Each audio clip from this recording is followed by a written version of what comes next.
right, student, today what we are going to talk about, and remember that this is this chapters are for major and non-major biology, 1406 and 1408. So today we are going to talk about energy and metabolism. A lot of students approach me asking me, "Oh, Dr. Carver, how we study?" You have to know one thing in science. Any word in science means something. It's like you are reading a book and you are just getting the global significance from a sentence. It's not the same thing. In science, each word has a meaning. So before I go any further, your title, Energy and Metabolism. Do you understand what is energy? Did I understand what is metabolism?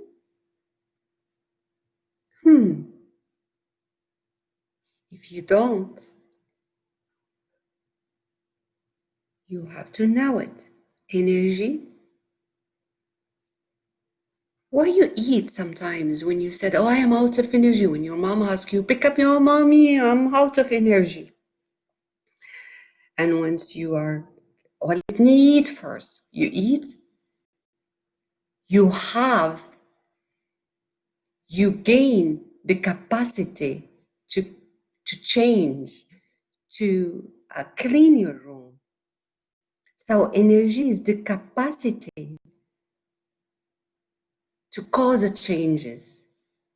This is what energy means, the capacity to cause changes.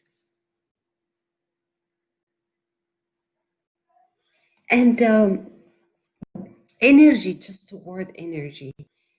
All the organism, one of the characteristics what making them a living thing, it's that they need energy.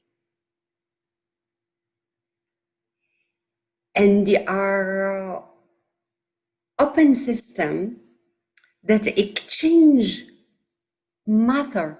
Remember what is matter?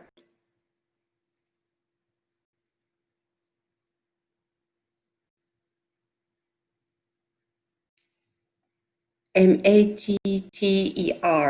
Matter is anything that have a volume, that occupy a space, that have a volume and a mass. So living things are open system and exchange matters and energy from the surrounding.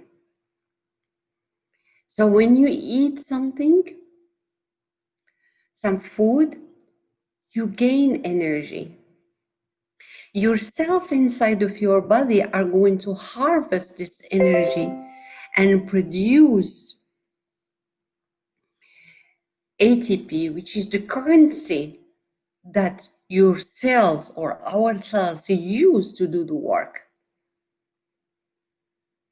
The plant, this is for animals. The plants, where they got energy. Since we are an open system, right? So they exchange matter and energy from the surrounding. Where they get that energy? From the sunlight.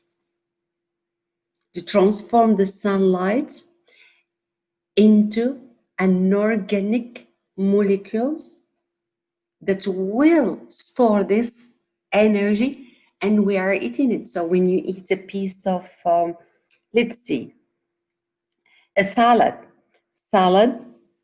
where they get their energy from the sunlight. When you eat a steak, where you get the energy from the cow, you got the steak from the cow. The cow was eating grass from the grass, right? And the grass, where they get the energy from the sunlight.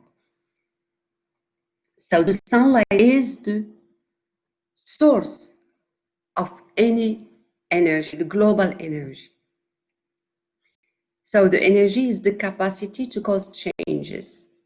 Metabolism. Now I understand what is energy. Just look at one slide, how much I can get as information from. This is the way you study science. You stop at each word. Science is not wordy. It's not like a book. Oh, just give me whatever they talk this paragraph. I can summarize it. This is story about this and this. But in science, each word means something. Metabolism. Metabolism is any chemical reactions that happen within your body. Why I'm talking right now, millions of them happening. While you are listening, sitting and listening to me, you have you have bench and bench of network of chemical reactions. What is chemical reaction? Chemical reaction that starts with a molecule and end up with another molecule. The starting molecule, we call it reactant. And the molecule that has been formed, we call it product.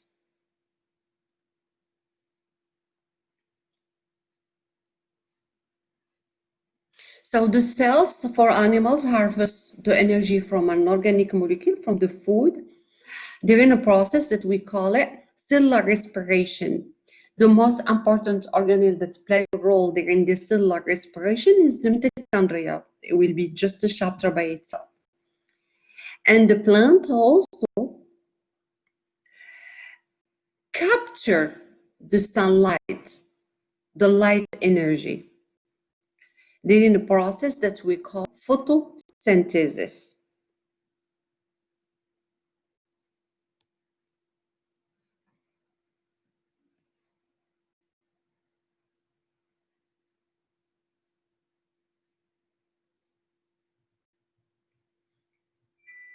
So metabolism is the totality of an organism chemical. It's all a network of chemical reactions.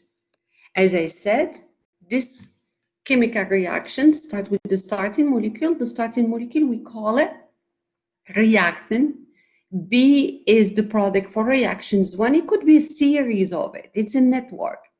And the B that was the product for reactions one is going to be the reactant for reaction two. And C become the products for reactions two. C become the reactant for reactions three. And these are our final product. So the metabolic pathway, this metabolic pathway starts with a specific molecule and end up with another molecule that we call it products. And each step is catalyzed by an enzyme. Enzyme.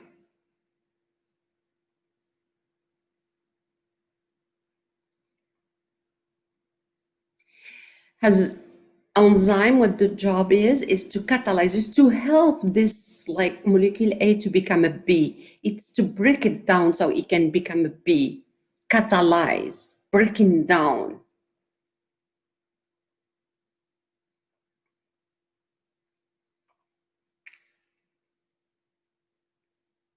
We will talk more about the enzymes.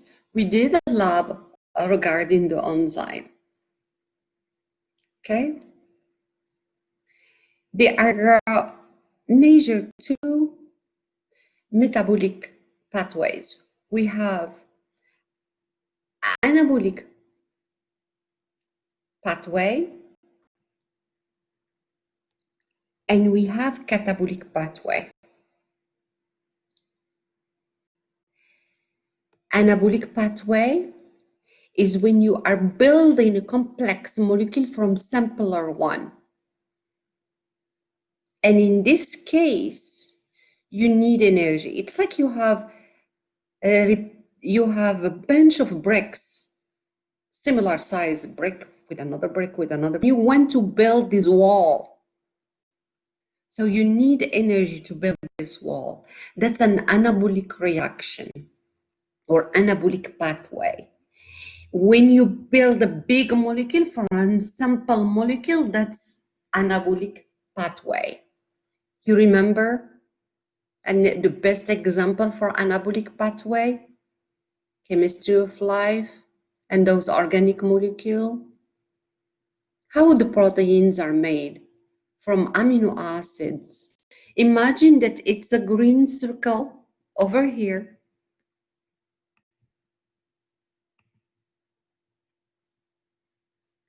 It's an amino acid. amino acid with another amino acid, he gave me this big proteins. And this is what we call, if you remember, polymers. And those are called monomer.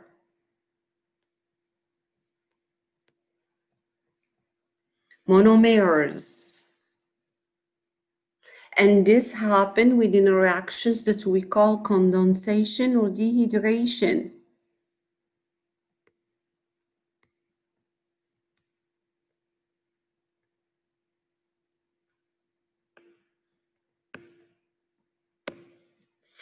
Remember this? This is an anabolic pathway. Catabolic pathway, however, is the opposite. What do you mean? You mean that you are going from the big molecule, from my protein, since I take it, and then I'm going to cut it to produce separate amino acid.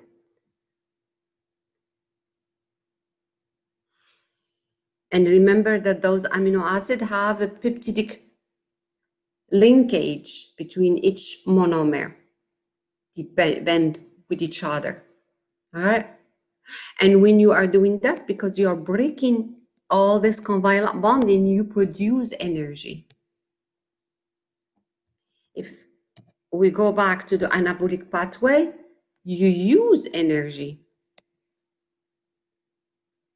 to build this big molecule. You need energy to build up, but you release energy when you break down.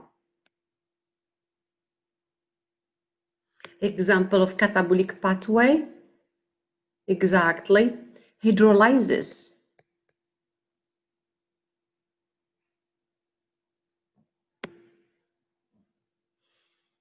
All right. An organism metabolism, you know, I just said it in the beginning. I said that the sunlight is the measure, it's the source of energy. I mean, when you are eating a croissant, it's not the croissant that is yours. Well, I give you energy inside of your body. The cells are going to harvest this croissant to produce ATP. ATP, what is it? It's like a battery that you charge, actually, you know, the battery, and you are charging it, and you think that the battery is the one that's producing the energy. Is not. It's just storing energy. So ATP is just like a battery storing energy. So the cell to do the job, that's the only currency that they know. That's the only money we can give them so they can do the job. It's ATP, adenosine triphosphate. So if you look at this energy that you get from croissants, or energy that you get from a salad, or energy that you get from a steak that you are eating, they came directly or indirectly from the plant. And where the plant get this energy? From the sunlight. So we don't produce energy. An organism, we don't produce this energy. It's coming from the sunlight, directly or indirectly. For the sunlight. So this is why we came up with the thermodynamic law, which stated that the energy cannot be created. Can we destroy the energy? It's never destroyed. It's never lost. You know, when you are eating and you are running, right? The energy that you get from your food, right? And the food got it indirectly or directly from the sunlight, okay? Harvest it from there. So the cells that harvest this energy from your food and you are running, energy will help you to keep your homeostasis, your temperature. You are sweating, all right? So it's not a loss. The energy cannot be destroyed. It's like you are driving a car and suddenly no gas in the car. It stopped. When you put gas, This is when your air conditioner is working, your radio is working. So the gasoline that you put in the car is helping you not only so the car can run, but also to have your AC, all right, to cold the outside, and also to the radio to keep working.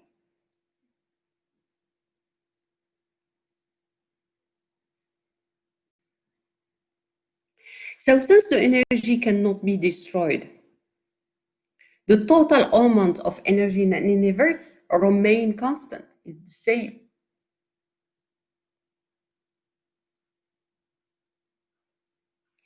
And you realize that the plants are getting the energy from the sunlight, they transform it into an organic molecule. We are eating this organic molecule and we are going to transform it and transfer it into a chemical energy under the form of ATP. So therefore, the first law of thermodynamics stated that energy cannot be created or destroyed. Energy can only change from one form to another.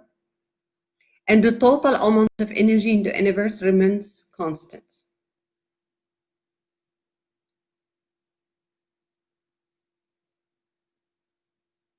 It's like, you know, the gasoline that you put in which is an octane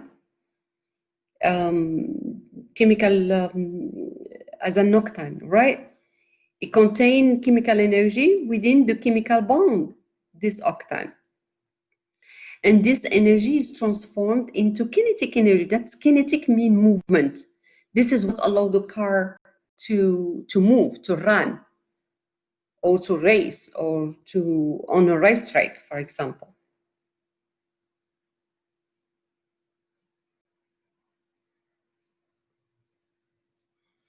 Let's give you one scenario over here. Look at this room. That need energy to be organized, right? Require energy to put this together, and you cannot do it if you are out of energy. You can't organize your room this way. But this, oh yeah, oh my God, you can do it. Oh yeah, out of energy, you can throw clothes everywhere. It's very spontaneously done.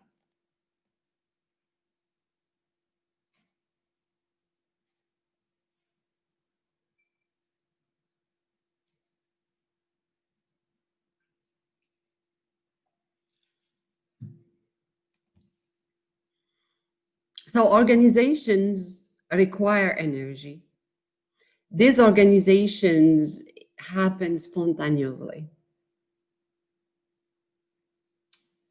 We have another law of thermodynamics. We have the first law that we just mentioned right now over here. Second law of thermodynamics.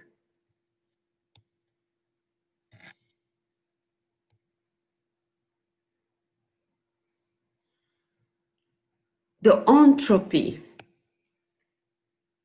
which is the disorder, is continuously increasing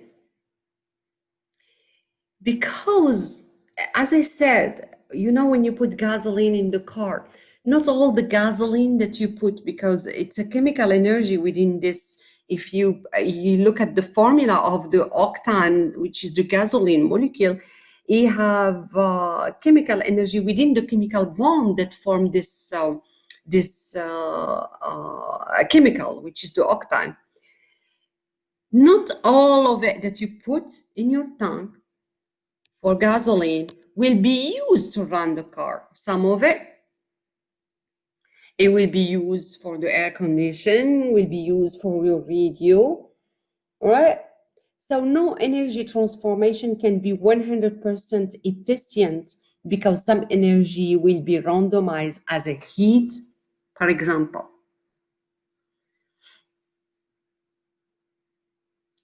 Imagine yourself that you are driving, you are going up in the platform and you are going to dive. And when you dive, the water is cold. Some of the energy that you harvest, your body harvests from the food is going to be used to keep you warm. So not all the energy can be, no energy transformation can be 100% efficient.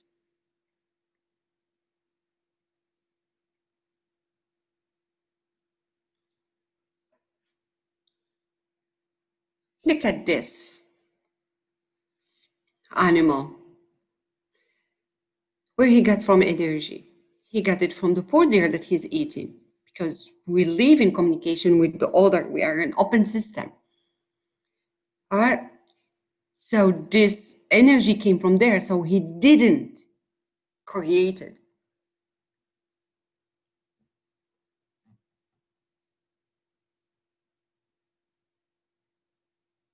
They capture this energy and transform it into chemical energy. And then when he's running or he's living his normal life, I mean, what is it? Some of this energy go out as a heat. He can take it out as breathing CO2 and the peeing or pooping, whatever.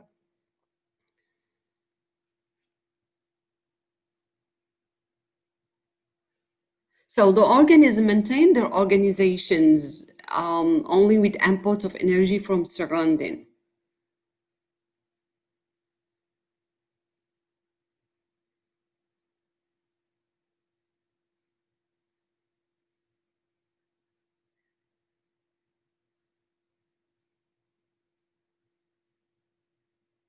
And the energy transformation proceeds spontaneously to convert matter from a more order or less stable form to less order, more stable form. Either he can convert matter from more order to less order, less stable to more stable form.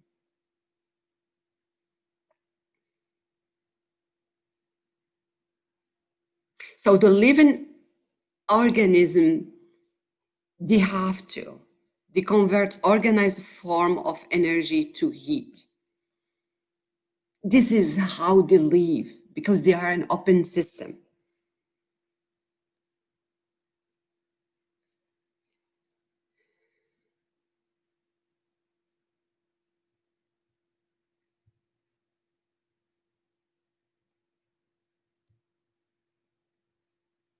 Since we talk about the entropy, which is the disorder,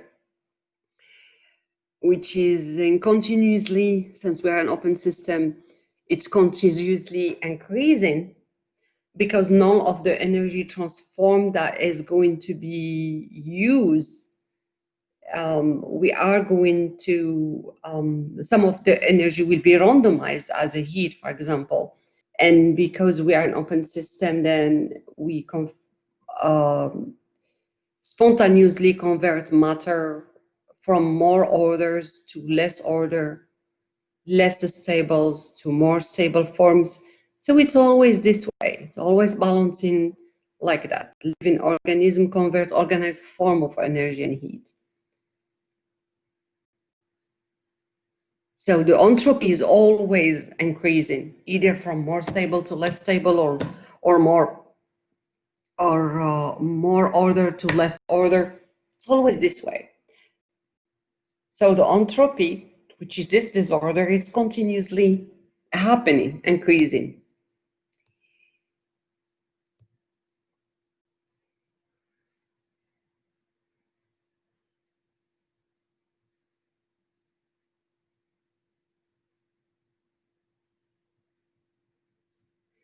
So the entropy, which is the disorder that is all continuously increasing, which is the second law of thermodynamics, and not all the energy, then not all the energy is available to do the work.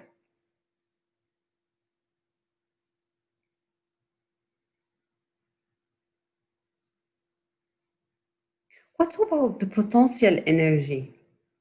The energy that exists, for example, on the chemical bond, which is called enthalpy. The energy that exists on the position that exists within the system. The enthalpy.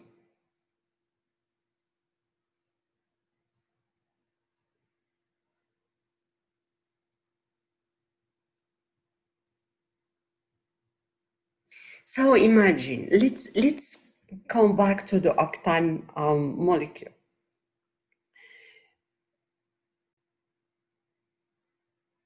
When I put the gasoline, some of this energy will do the work, but others will be loose for the heat, either the air condition, radio, whatever. We call it heat.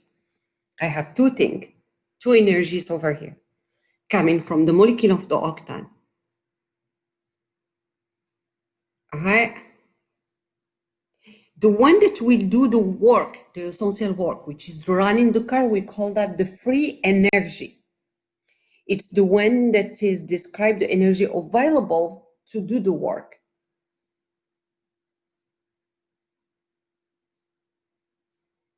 Okay? And the enthalpy, what is it? It's the energy that exists within this molecule. It's the total energy that exists within the chemical bond that they are in this molecule. They are there. I think I do have, yeah, here we go.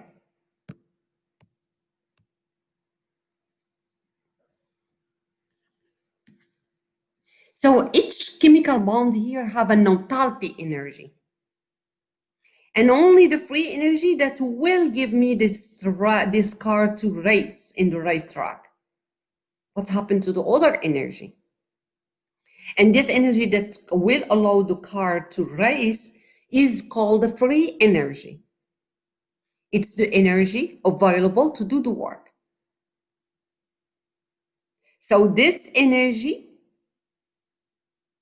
came from this energy that exists in the chemical bond minus some energy that has been lost to increase the entropy within given temperature. And this is the entropy. We call the entropy an S. So the free energy, therefore, is the enthalpy minus the entropy. But I have this entropy, of course, it's like the disorder, it depends on the temperature. For example, if I put you in a cold room, your entropy, I mean, your body is not going to release a lot of heat because you have to use this heat to make you to keep you warm. All right. But if you are in the hot, he's going to release a lot of it. You are sweating. If you are in temperature is very hot, you are sweating. So the disorder depends on the temperature. So T is the absolute temperature in degree Kelvin. So therefore, the free energy, which is the energy available to do the work, it's the enthalpy minus the entropy multiplied because it depends. It's very, very dependent on the temperature. So as the entropy increase, look at that, the free energy decrease. Entropy increase, increase. The G increased. As the entropy increase, the free energy decrease. This one go up, this one will go down.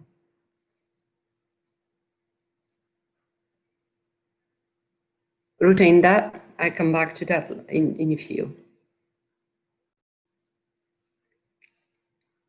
Remember that what our body do is a chemical reaction, is a network. We start with a reactant and we end up with the product.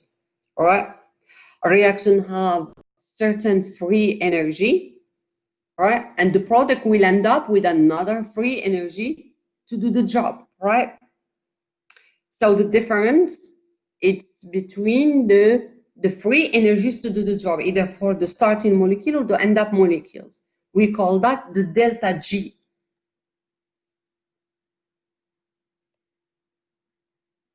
Is the change in the free energy during the process of these chemical reactions.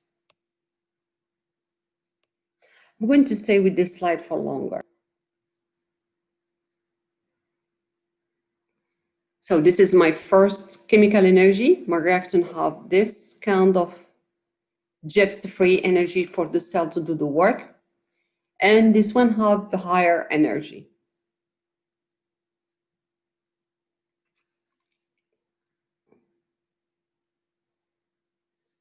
My delta G for here, which is the difference between my two free energies, is a positive.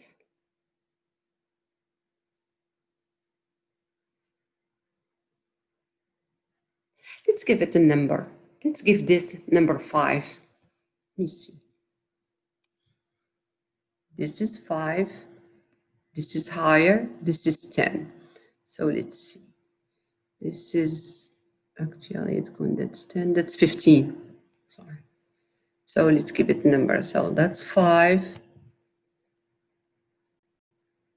And that's 15. So this one, the G part is 15. And this one is 5.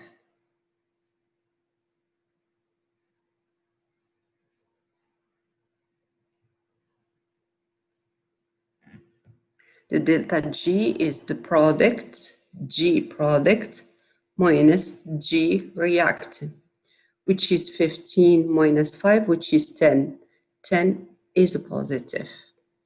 It's more than 0. So therefore, my delta G is a positive. Again, so this is my 15, and this is my, well, let's give it a number. It's actually 2, but anyway, it's 5. And delta G is all GP minus GR. I know my GP is 5, and my GR, it's 10. So it's going to be minus 5, which is less than 0, negative.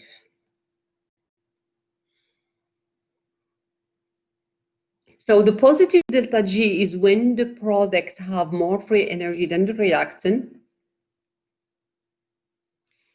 And negative is when the products have less energy than the reactant.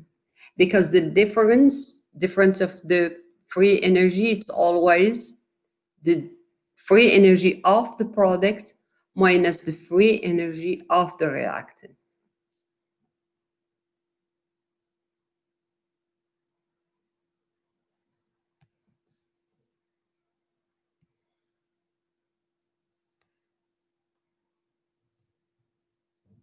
This is GP minus GR. Free energy of the product minus the free energy of the reactant. If the products have more energy than the reaction, of course, the delta G will be positive. If we have less, since we have minus over here, if we have less, so it will be negative.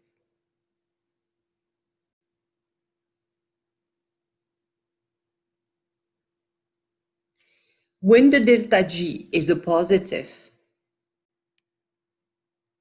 when the product has more free energy than the reactant, in this case, the reaction doesn't happen spontaneously. It requires an input of energy. It's endergonic.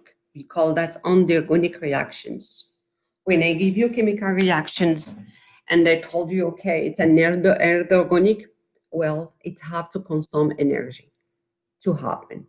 Like an anabolic reactions, it's an endergonic reactions. It has to consume energy. It does make sense. Right, it does. I go back to my anabolic reactions. Look at my anabolic reactions. Look at it. You see this molecule, it's a big molecule. That's my product. And that's my separate reactant. All right. Here, my G product is very high. This is protein, have more energy than amino acid by itself, minus the G reactants. It's going to be positive. This need energy. This is a endergonic. This is why I have plus energy over here. It's need energy. Okay?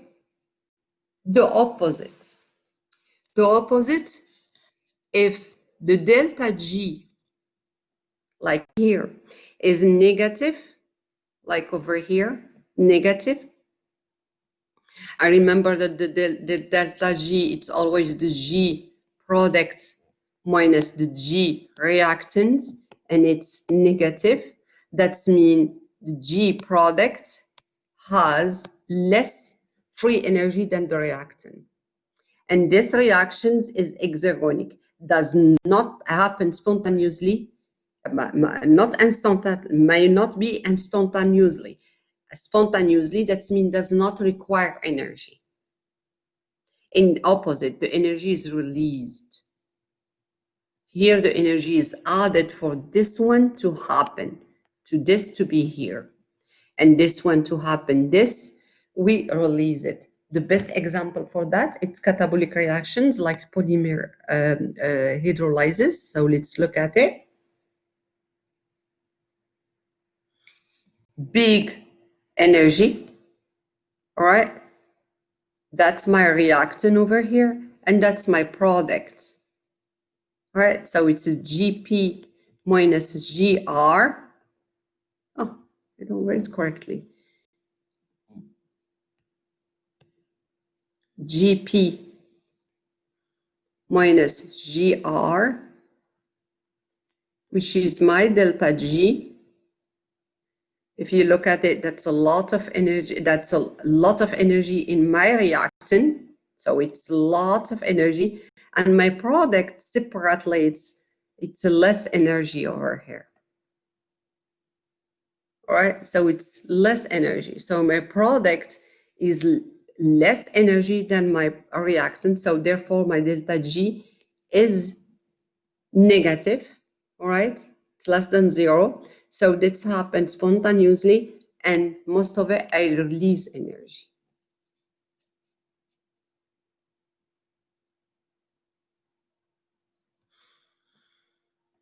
The ATP, adenosine triphosphate, as I said, is the energy currency. I want to choose different color.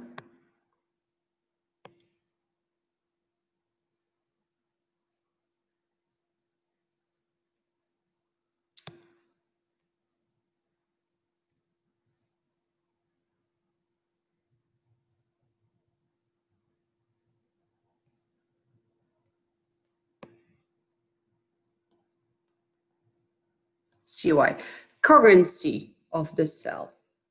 Is composed of 5 sugar carbon ribose.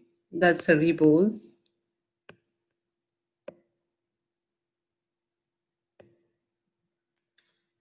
3 phosphate group. Look at that. Did you imagine how organic, strong energy are there? Lots of. And a nitrogenous base. It's an adenosine over here. An adenine. Nitrogenous base. So we have adenine over here. An adenine. You have a phosphate group and the ribose. Adenine triphosphate. 3. 1, 2, 3. Triphosphate. And this is the adenine. Adenine triphosphate. And we call it adenosine because it is bound with the sugar. We don't call it adenine triphosphate. We call it adenosine because it has ribose. And they said this is the currency of the cell. We can have also those bonding between P and another P and another B. They are not stable. They are very unstable. So this is why we can have those bonding between P and P. They are not stable. So we can have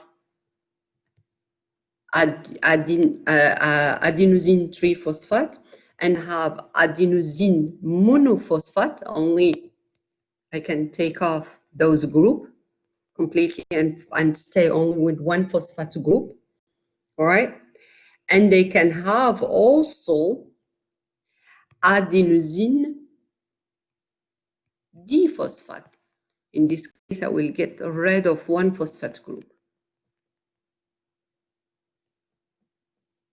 And they stay only with two phosphate group. And of course, anytime you reduce one phosphate group, you become less energy. But the highest energy is it's stored in the ATP, adenosine triphosphate.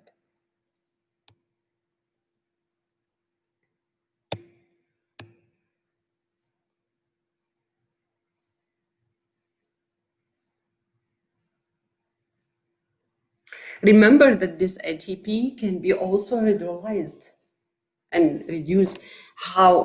Remember, ATP, adenosine triphosphate, is like a battery that you charge.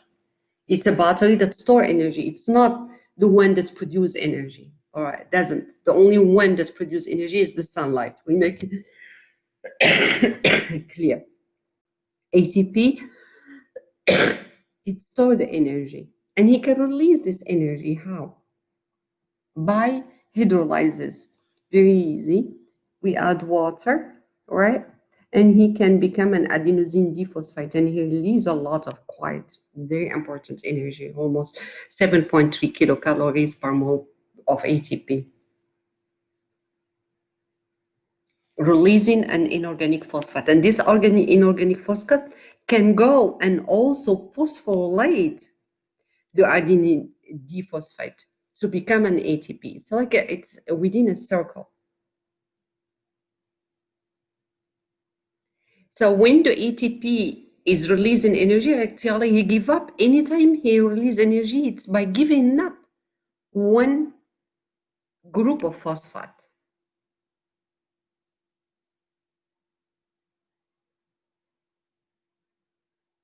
And who produce this ATP? It's, as I said, the one that release energy. They are the exergonic reaction. They are the catabolic reactions, all right?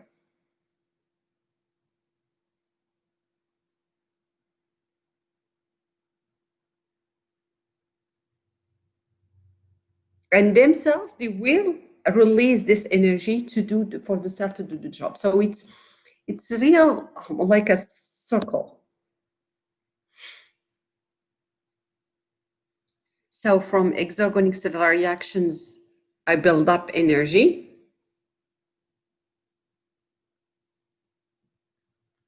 Get hydrolyzed. And this is when they free the energy for the cell to do because this is the currency that the cell are going to use to do the job. And it's like a circle. This inorganic phosphate that has been released, once they release this energy, it's going again to phosphorylate another adenosine phosphate to produce another ATP. They're in a process of cellular respiration.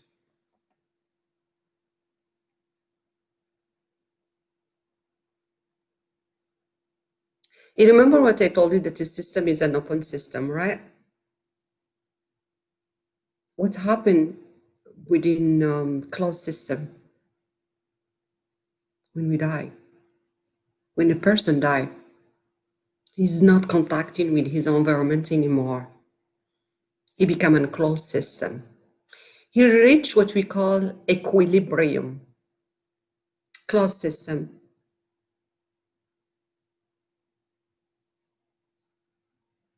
Doesn't do any work. The delta G now is 0. Like, well, I choose the example of person dying, but let me just choose some hydrolytic tubing, for example, that convert the energy of flowing water into mechanical energy that give us a light, right? Hydroelectric generator convert this chemical energy into electricity. So anytime, what if it doesn't rain no more? So whatever it's in the reactions will be the same as the product. So the delta G, which is the product free energy minus the product minus the reaction free energy, it's the same. Delta G will be 0. This is dying ecosystem. Closed ecosystem, equilibrium, does not exchange any energy, does not do work. This is why you don't see any electricity over here. No, it doesn't do the job, it doesn't produce anything.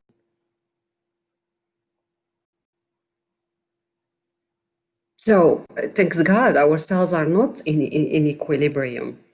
They are like open system, experiencing a constant flow of materials, producing energy. Catabolic pathway in the cells release free energy in series of reactions, etc., etc.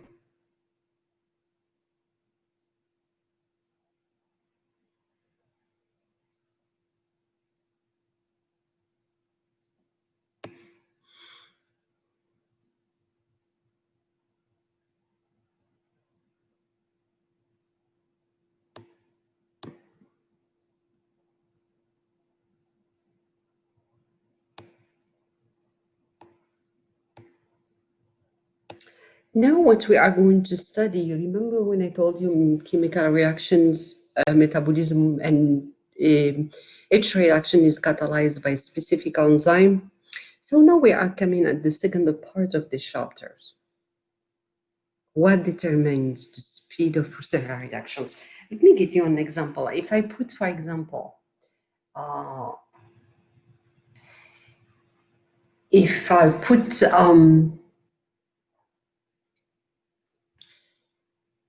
maltose, let's go for sucrose. Sucrose, it's a disaccharide that is a molecule, it's bound to, it's two molecules of monosaccharide, right? Glucose and fructose. They are bounding together by glycosidic bondage or linkage to form a sucrose. And I want to separate those monomers. Of course, I will add water, so I use what we call hydrolysis reactions, correct? I can wait years, it's never going to happen. It will happen, but slowly. But if I add an enzyme, and trust me for this, I will call it sucrate. Question of a second. In few seconds, I will separate the glucose from the fructose because of this enzyme sucrase. So this is the enzyme that determines the speed of any metabolism reactions. How to speed these metabolism reactions? And what is enzymes?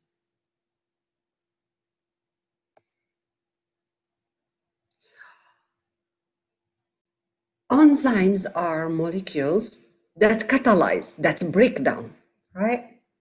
Okay, good. They are molecules that break down and speed up the reactions.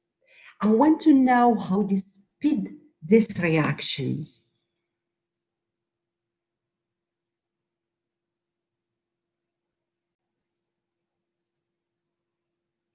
Because they are going to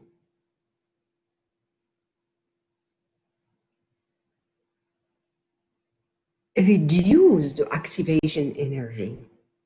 I'm using a term that you never heard about it. What's mean activation energy? I'm going to do it right now. I have A and B molecule, and I have C and D molecule, and I am going, that's my reactants. This is my chemical reaction. So I want to make AC plus BD. And I put enzymes. And they said that enzymes are going to catalyze. They are going to break down A and B, and they are going to break down C and D, and then A will bond with the C and B will bond with the D to give me those products. And they said also that they speed up the reactions. How? Well, they are going to reduce the activation energy.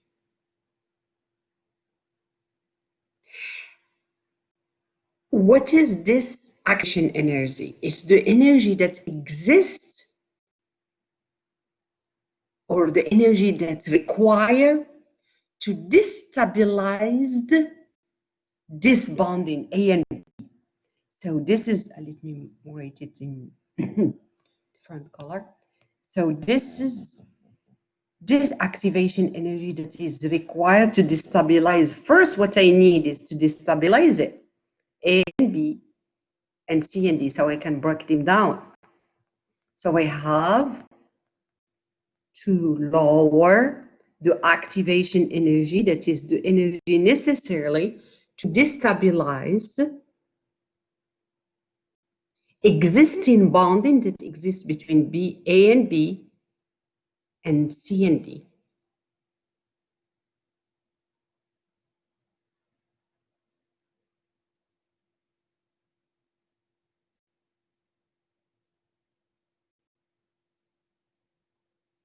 The rate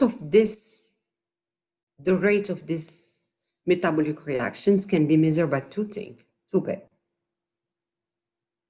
The increasing energy of reacting molecule, all right, and also by lowering the activation energy. So if I lower this activation energy that is necessarily here, I will wane sometimes. And my reactions can happen very quick. So let's look at it over here. So here I have my reactant, right? That's my free energy of my reaction over here. And that's my product over here. My delta G, which is P minus reaction, is a negative. So it is an exergonic reaction, all right? So I need an activation energy to destabilize the first reactant so he can go to product. And this is my active energy over here. It's here what I have as a molecule is a molecule that it's no longer reactant and it's not a product yet. It's a destabilized reactant. It's like I'm taking the reactant and I'm shaking it. Okay, break down. And more I am shaking, more my activation energy is higher. If I shake it like quick, my activation energy, like you are seeing in green over here. Let me take those over here in green. Over here, because I add energy here. So I lower this activation energy and they can become immediately a product, very quick. So this is how I speed up my reactions, by lowering my activation energy.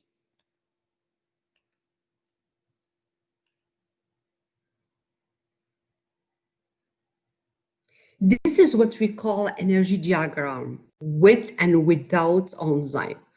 Without enzyme is the purple one, with the enzyme is the green one.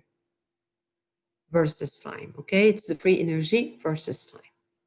So therefore, I can give very nice definition about enzyme now, all right? Enzymes are biological catalyses that catalyze reactant into product and speed up the reactions, all right, by lowering the activation energy. Most of those enzymes are proteins. We have some RNA and DNAs, like DNA polymerase, RNA polymerase, okay?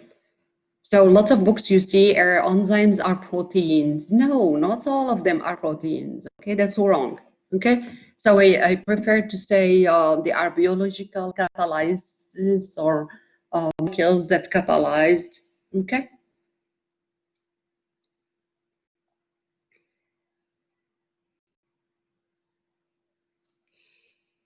Another characteristic for enzymes, when they do the job, they are not consumed by these metabolic reactions. So this enzyme that I add here in the green one over here is not going. You are going to find it in the end. released. As soon as it finished the job, as soon as my reaction is giving me the product, that's it. Enzyme is free.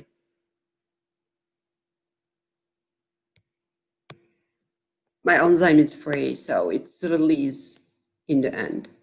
Okay, so it's not consumed. It's one of the characteristics also for enzymes.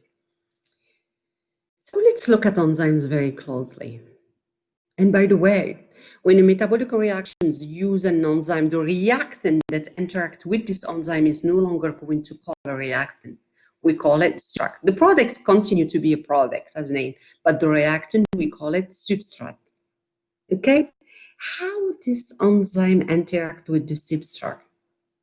You know, when you open your key, open your door, front door, and the same key, you cannot use it to open your room or bedroom, right? On any, or your, I don't know, your, whatever, or your bathroom, whatever room you have a key on it. Why? Because you don't have the same key. Your door, your key, house key cannot open your car key, cannot open your neighbor's car or your neighbor's house. Just stay with the house. Your house key cannot open your neighbor's house. Why? Because you are different lockers. But the same thing for the enzyme. Enzymes have a specific substrate, and they have what we call key chain. So imagine that this is a key, your key locker, and this is your key over here. And to go inside of the key locker, you have to have the same form. Down, so they can go in like this, nicely, very beautifully, and form what we call enzyme substrate complex. And those we call it active site. The active site is where your substrate bound, and they are very specific for each substrate. I mean, if this substrate bound to this active site, is not going to bound to another active site in another enzyme. And once they produce this enzyme substrate complex, we get the product release. And the enzyme is free to accept another substrate. It's not consumed by the reactions.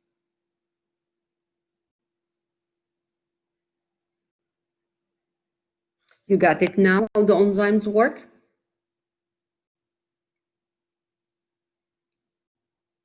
Remember what I told you about sucrose and the glucose and fructose? Right? So this is my sucrose, and this is my sucrase, my enzyme. Is going to have an active site for glucose and an active site for fructose. It's going to burn. I add water, right? Because I have to do reactions of hydrolysis, right? And I break this bonding. I break it. The enzyme break it, right? I release glucose and I release fructose, and the enzyme is free to do the job. It's not consumed. And this over here is called active site. And once the substrate is within the active site, we call that enzyme substrate complex.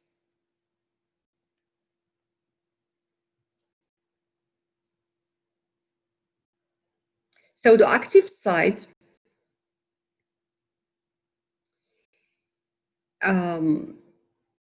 is very orienting substrates correctly.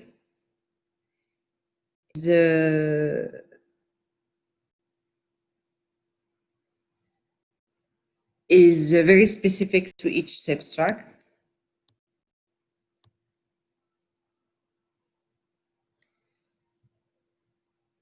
You remember also what we studied in the lab. Those enzymes that work, they are very, very, very typical. I mean, they are very, they can be influenced by the environment around them. They have a specific pH where they love to work properly. Like you see when we done the lab enzyme, when we heated, at 100 degrees Celsius, what's happened? The activity of the enzyme, which is the peroxidase, completely is nothing. It's inactive. And because this enzyme, specifically peroxidase, it's a protein, and the heat denatures this protein. And you realize that they are better working at room temperature or at 0 degrees Celsius, this enzyme peroxidase. So they have a specific temperature and pH where they work perfectly.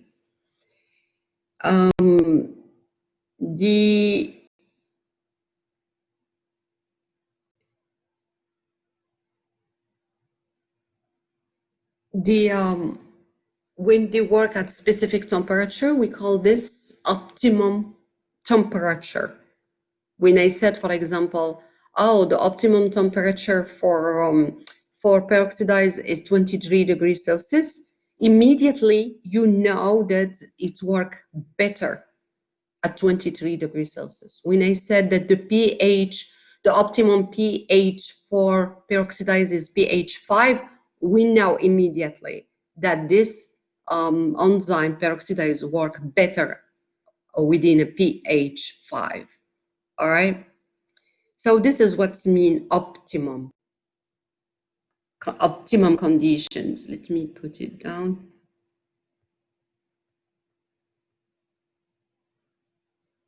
And each enzyme have her own optimum conditions.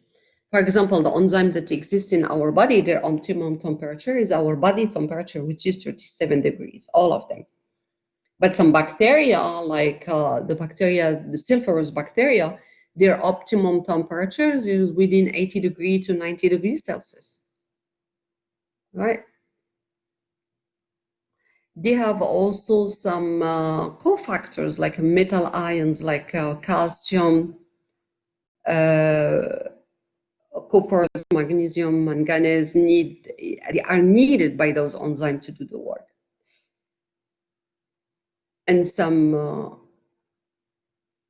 they also need what we call organic molecule to do the job, like some enzymes need energy, ATP, to do the job.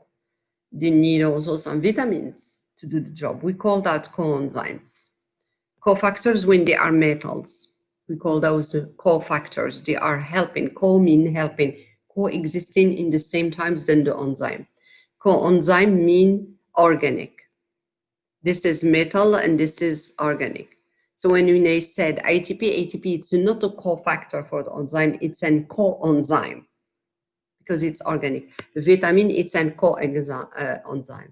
But when I said calcium is an metal ion, so it's a cofactor. So let's, we talked about the pH and temperature earlier. So let's look at this, look at the optimum. What is the optimum temperature of human enzyme? It's around here, the peak. The peak is around 37 degrees Celsius, right?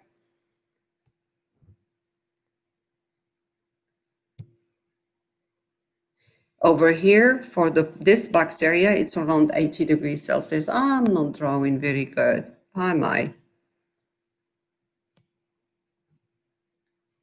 It's around 72 degrees Celsius, and this one between 37 degrees Celsius. Let's look at some enzymes for pepsin, for example, and trypsin.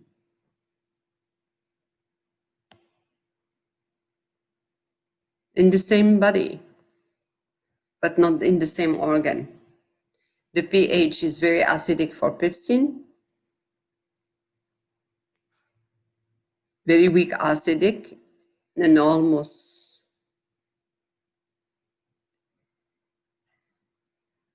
less acidic for the trypsin. This is intestine versus stomach.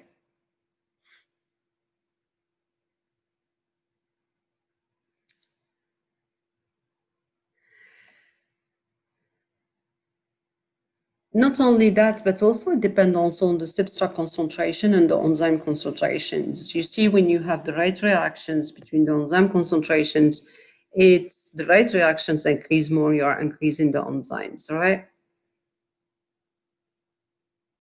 What if I am doing a subtract and then I am getting, but I obtain a plateau over here? What does that mean?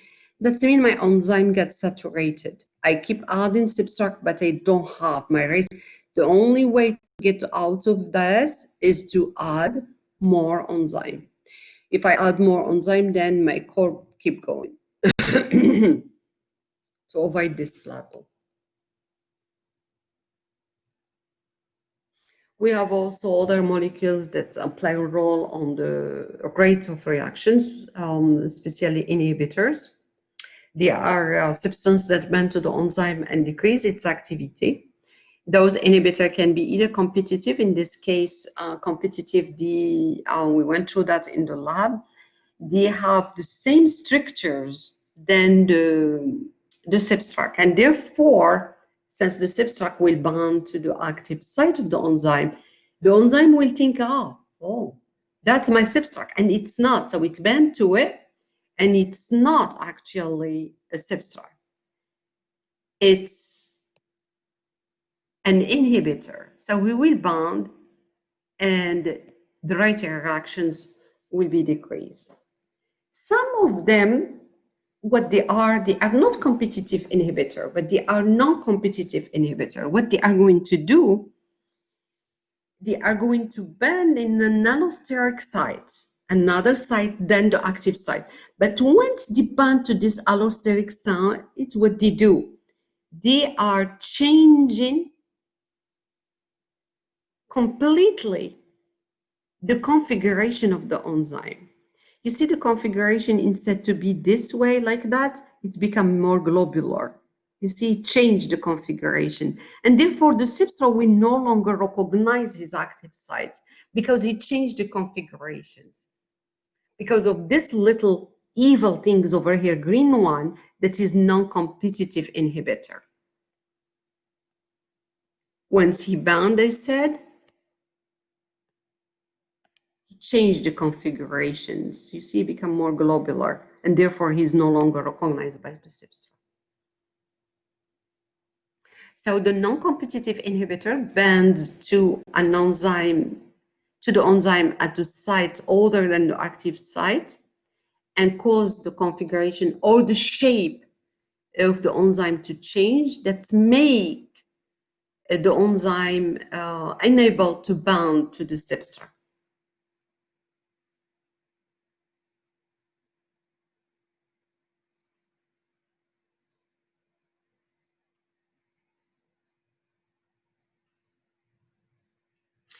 When you change the configuration of an enzyme, most of it, you cannot put it back.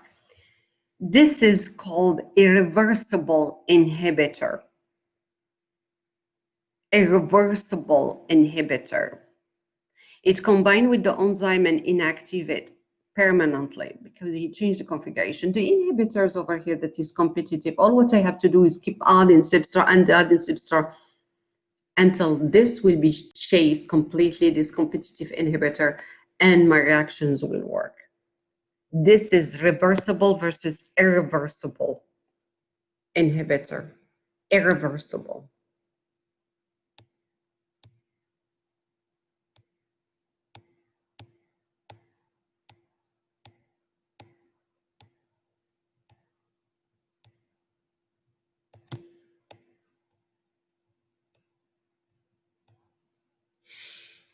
The first time when I hear about a terrorist attack was in 1995. It's a gas that somebody was spreading in the subway. And what was it? It was sarin. Sarin gas, and 1,200 collapsed in Tokyo, and most of them died. Sarin, which is due, it's an inhibitor of an enzyme which is the cholinesterase. You will not make your muscle working. And once inhibited, the acetylcholine will build up in the synapse and continue to act so that the nerve impulses are continuously transmitted. So the injured people lose control of their body functions, and the victim vomits, urinate. Oh my God.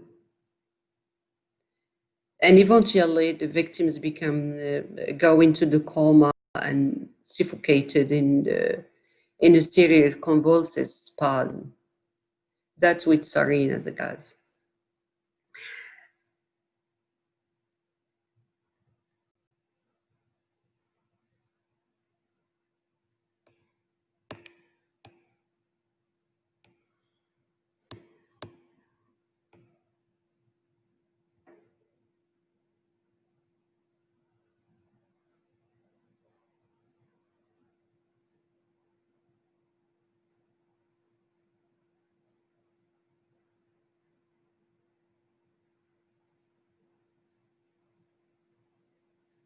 Metabolism pathways, I mean, it's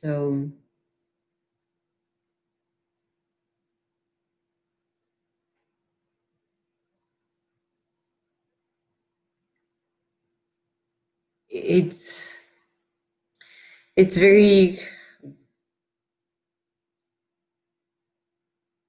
controlled, and the way we control it, it's via the enzyme regulations.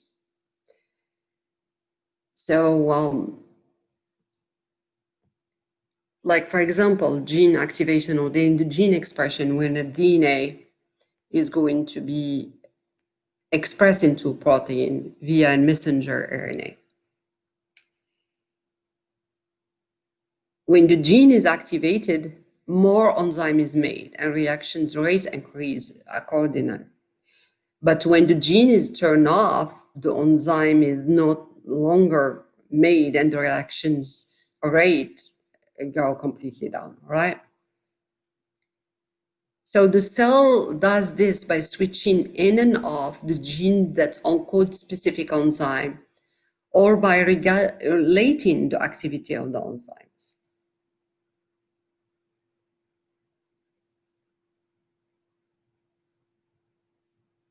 We have allosteric regulations of the enzymes. Those allosteric may inhibit or stimulate an enzyme activity.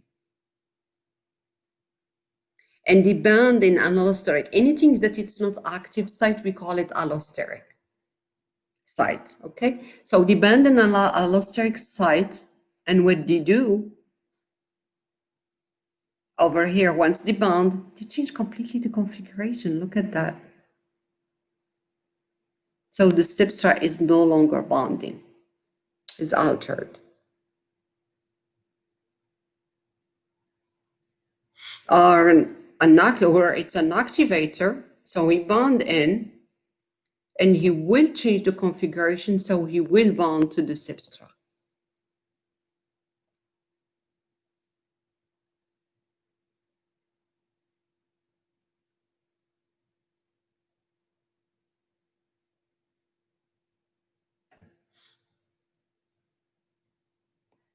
And the enzymes also can work together for the purpose of, like, for example, that's my product over here. This is what I want.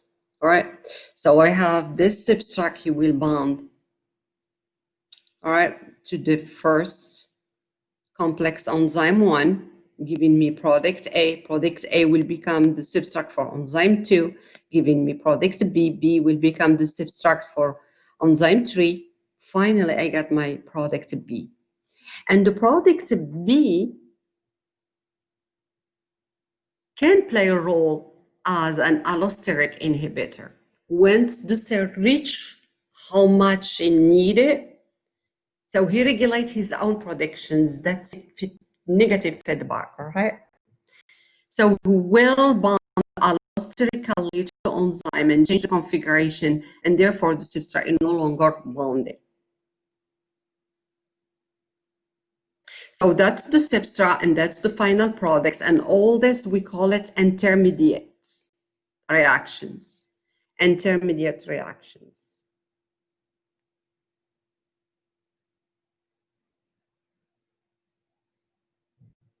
You have to know that we have enzymes everywhere. We have enzymes in the liver, and this is the first thing when somebody wants to check if your liver is working correctly and your kidney are working correctly. They are going to check all these enzymes that exist in the liver and they exist in your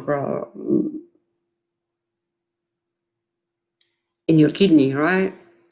But within the cell, where are these? Some of them are even sequestered in within specific organelles, such as lysosome. You remember lysosome, cellular organelle that contain hydrolytic enzyme, that enzyme that act acidic. The optimum is a pH that is very acidic, work the best at acidic pH, right? The lysosome. They are able to, the lysosome are very important to the cell, if you remember. They can destroy some organelle that turn bad or extra organelle. They protect also any foreign things that they are coming inside of the cell. And they can also break down a big vacuole of food, right? So that's end up our chapter regarding energy and metabolism, which is chapter 6, but it could be whatever chapters you have following your course, either 14 major or no major, it's the same chapters. I appreciate you and stay safe and healthy. Thank you.